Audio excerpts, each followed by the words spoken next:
गुरु तुम हो ज्ञानी ज्ञान के दाता, मुनि गुरुवर को करके प्रणाम गाऊं मैं, ध्याऊं मैं सुबह शाम।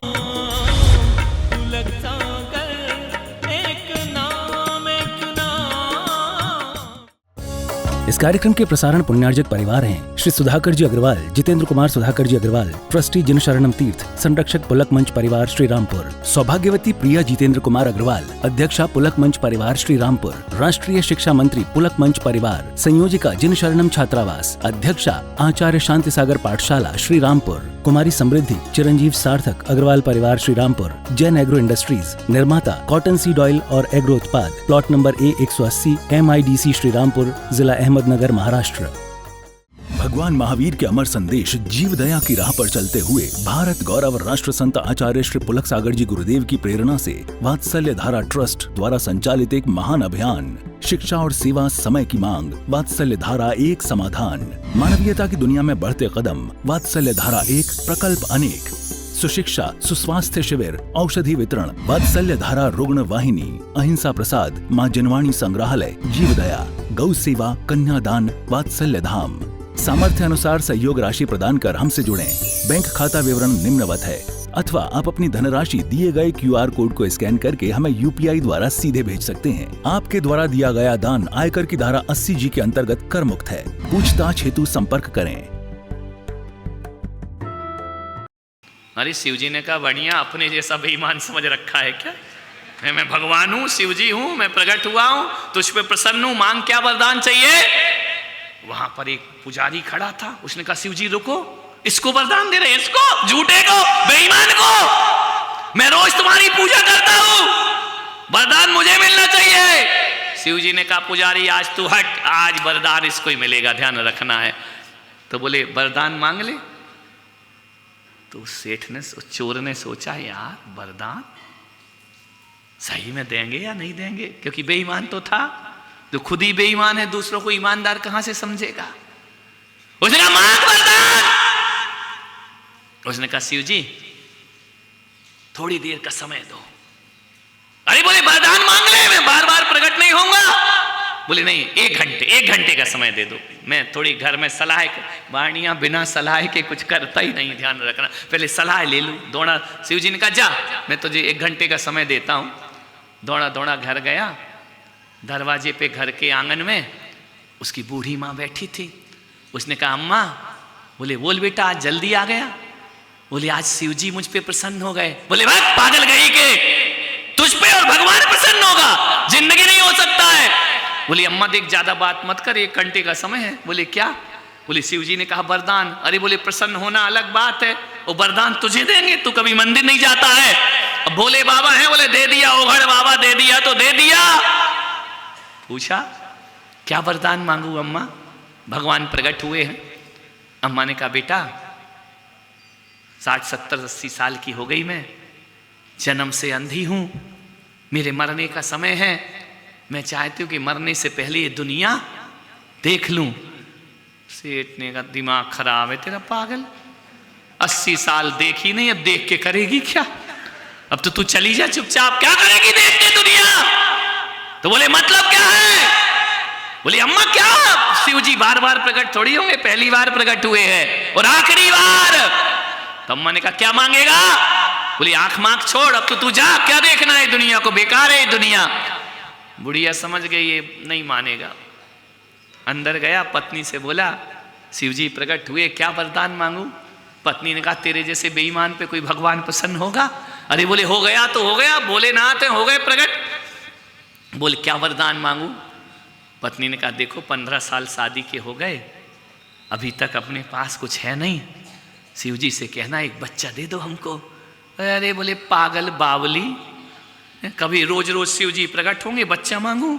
दिमाग खराब है तेरा, अनाथ आश्रम से गोद ले लेंगे, शिव जी को काहे को यूज कर रही है, पागल है क्या तू?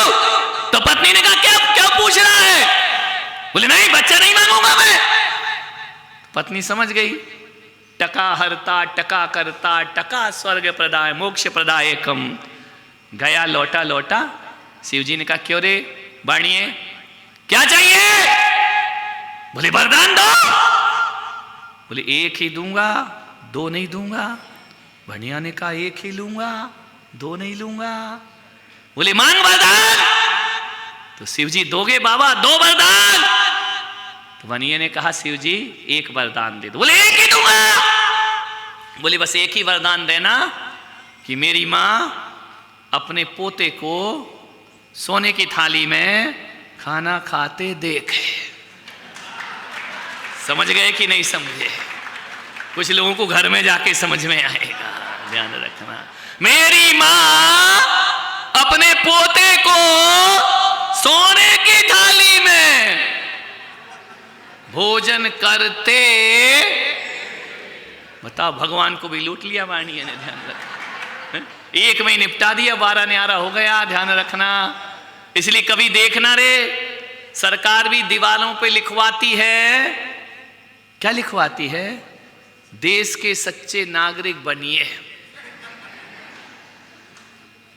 देश के सच्चे नागरिक बनिए, यानी बनिए ही सच्चे नागरिक है, ध्यान रखना है।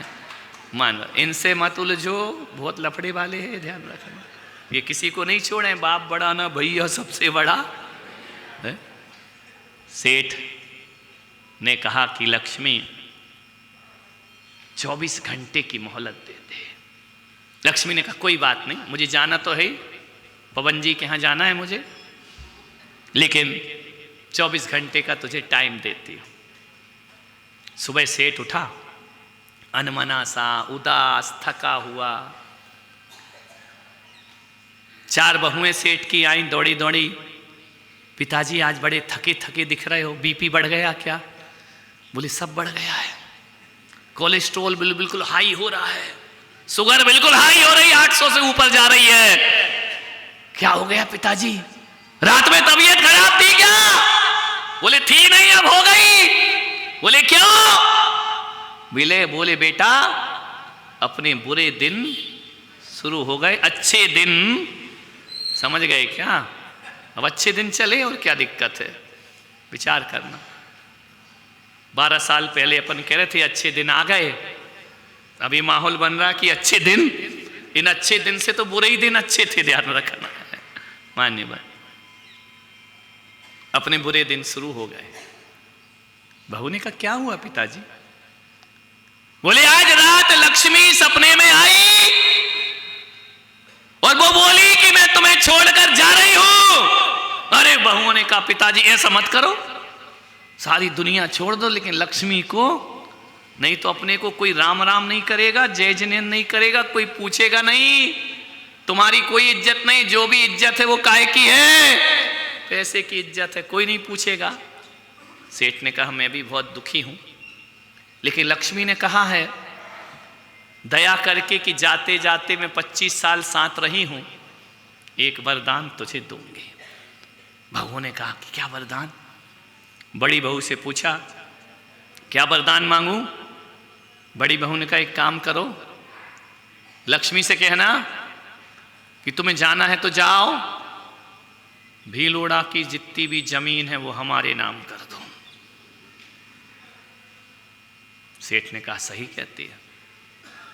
दूसरी बहू से पूछा बोल क्या मांगू? बोले पिताजी भाभी के चक्कर में मत पड़ो, प्रजातंत्र है ये, राजतंत्र नहीं कि पूरी जमीन तुम्हें दे दे वो। तो क्या मांगू बेटा? बोले लक्ष्मी से कहना कि जितने भी स्कूल दिखाई दे रहे हैं इस बागड़ में, वो जितने भी अस्पताल, वो सब हमारे नाम कर दो, क्योंकि आजकल स्कूल अस्पताल का धंधा जबरदस्त चल रहा है, अपने दिन अच्छे रहेंगे। तीसरी बहू से पूछा क्या मांगू? तीसरी बहू ने कहा ना वो स्कूल देंगे ना अस्पताल देंगे, इतना कह दो कि अमेरिका का सारा सोना हमारे घर में भर दो, हम जिंदगी गुजार लेंगे, लक्ष्मी तुम्हें जाना है तो। सेठ ने कहा सही कह रही है। अब नंबर आया छोटी बहू का। छोटी बहू बड़ी होशियार होती है, ध्यान रखना। ये माँ बाप या तो बड़ी बहू के पास रहते बुढ़ापे में, या फिर, और सबसे ज्यादा प्रॉपर्टी किसको मिलती है? बोल दो लफड़े ही खत्म, आज लड़के ही एक है, कहाँ की छोटी कहाँ की बड़ी। पहले होता था। छोटी बहू से पूछा, बेटा तू बता लक्ष्मी से क्या वरदान मांगू। छोटी बहू ने कहा, मैं घर की छोटी हूं, मैं क्या बताऊं। बोल नहीं फिर भी बता बेटा, तू घर की सदस्य है, तुझे भी पूरा अधिकार है, जब 3 ने सलाह दी है तो तू भी सलाह दे दे। छोटी बहू ने कहा, पिताजी मैं ज्यादा नहीं जानती हूं, मैं बस इतना कहना चाहती हूं कि लक्ष्मी से कहना तुझे कल की जाने वाली आज चली जा। जेठानी ने कहा, ज्यादा बोल रही है क्या, आज चली जा, आज चली जा। 4 दिन की आई, बड़ी हुकूमत दिखा रही है। उसने कहा, भाभी 2 मिनट सुनो तो। ससुर ने कहा, बेटा सुनो क्या कह रही है। सलाह मांगना अपना काम है, मानना नहीं मानना अपना काम, देना उसका काम। छोटी बहू ने कहा कि पिताजी लक्ष्मी से निवेदन करना कि तुझे जाना है तो जा, वो रुकेगी नहीं, लेकिन एक वरदान मांगना कि तेरे जाने के बाद हम चारों बहू बेटियों में प्रेम बना रहना चाहिए। ना अमेरिका का सोना चाहिए, ना भीलुड़ा की सारी जमीनें चाहिए, ना स्कूल अस्पताल चाहिए, बस पिताजी इतना कहना कि तेरे जाने के बाद गरीबी में भी हमारे परिवार में प्रेम बना रहना चाहिए। प्रेम होगा तो चटनी रोटी भी जीवन में आनंद प्रदान करेगी। सेठ ने कहा, ठीक कहती है। दूसरी रात लक्ष्मी आई तो बोली, सेठ मैं चलूं। सेठ ने कहा, वरदान। अरे बोले, वरदान मांग, एक दूंगी,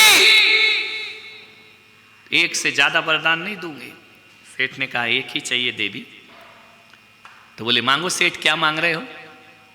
तो बोले, लक्ष्मी तुमको जाना है तो जाओ, चाहे तुम पवन जी के घर में जाओ, चाहे तुम खोर्निया के घर में जाओ, चाहे यहाँ के अध्यक्ष के घर में जाओ, हमको मतलब नहीं, तुमको जहां जाना वहां जाओ, लेकिन एक वरदान दे दो हमको। लक्ष्मी ने कहा, क्या वरदान, सोच समझ के मांगना सेठ, बिल्कुल होश हवास में मांग रहा हूं, बस एक वरदान दे दे कि तेरे जाने के बाद इस घर में प्रेम जिंदा रहना चाहिए और हमें किसी चीज की जरूरत। लक्ष्मी ने कहा, सेठ एक बार और सोच ले, बहुत गलती कर रहा है। सेठ ने कहा, मैंने सोच लिया है, गरीबी के दिन गुजार दूंगा, लेकिन प्रेम के बिना जिंदगी बेकार होती है। लक्ष्मी ने कहा, सेठ सोच ले, सोच ले। बोले, सोच लिया। बोले, बदलेगा तो नहीं। बोले, नहीं, पैसा चाहिए या प्रेम। उसने कहा, प्रेम। तो मालूम है, लक्ष्मी ने कहा, सेठ मैं तेरे घर को छोड़ के कभी नहीं जा सकती। सेठ ने कहा, क्यों, तुमको तो पड़ोस में जाना था। बोले, नहीं, जिस घर में प्रेम होता है वहां लक्ष्मी का निवास हुआ करता है। मैं सबके घरों को छोड़ सकती हूं सेठ, लेकिन तेरे घर को छोड़ के कभी। गुरुवो यत्र पूज्यन्ते वाणी यत्र सुसंस्कृता अदंतो कलहो यत्र तत्र शक्रभाम्यहम्। लक्ष्मी ने कहा, जिस घर में गुरुओं की पूजा होती है, जिस घर में वाणी में सभ्यता होती है और जिस घर में कलह नहीं होती है, वहां लक्ष्मी का सदा निवास हुआ करता है। ध्यान रखना है, यदि कलह नहीं है तो लक्ष्मी तुम्हें कभी छोड़ करके जाने वाली। मान्यवर, सेठ ने कहा कि मेरी सबसे होशियार बहू यदि कोई है तो छोटी बहू सबसे ज्यादा होशियार है। सेठ ने कहा कि देख, लक्ष्मी ने कहा मैं तुझे छोड़ के कभी नहीं जाऊंगी। सेठ ने कहा कि देख, लक्ष्मी तू ही लक्ष्मी नहीं है, आज पता चला मेरी घर बहुत छोटी बहू भी किसी लक्ष्मी से कम नहीं हुआ करती है। ध्यान रखना, उसने ना दौलत की चाह ना रखी, ना शोहरत की चाह ना रखी, उसने केवल एक ही चीज मांगा कि हमारे घर में प्रेम बना रहे। आपसे निवेदन है, मंदिर जाओ, पूजा करो, पाठ करो, भक्ति करो, भगवान से कुछ मत मांगना, इतना मांगना कि हमारे घर के यदि 4 सदस्य हैं, 5 सदस्य हैं, हम गरीबी भी जी लेंगे, लेकिन प्रेम की जिंदगी परमात्मा हमें प्रदान कर। ध्यान रखना है, जिस घर में प्रेम है, ध्यान रखना, वहाँ 90 साल का बूढ़ा भी खाट पे पड़ा पड़ा कहता है भगवान थोड़ी जिंदगी और प्रदान कर दे। और जिस घर में प्रेम नहीं होता वहां 20 साल का जवान भी फांसी पर चलने को तैयार हो जाया करता है। ध्यान रखना है। आपसे निवेदन है, पदार्थ नहीं प्रेम की तलाश करो। मकान सुंदर बने या ना बने, अपने व्यवहार सुंदर बनाने का प्रयास करिए जिंदगी में। मान्यवर, आज दूसरा तीसरा दिन है।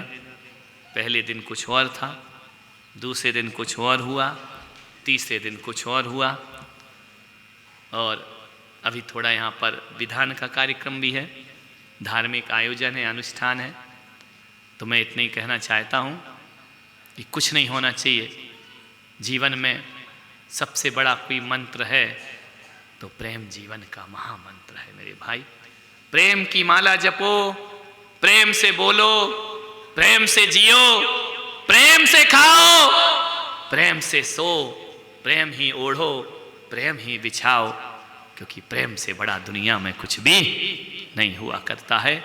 लड़ाई झगड़ो बंद करो।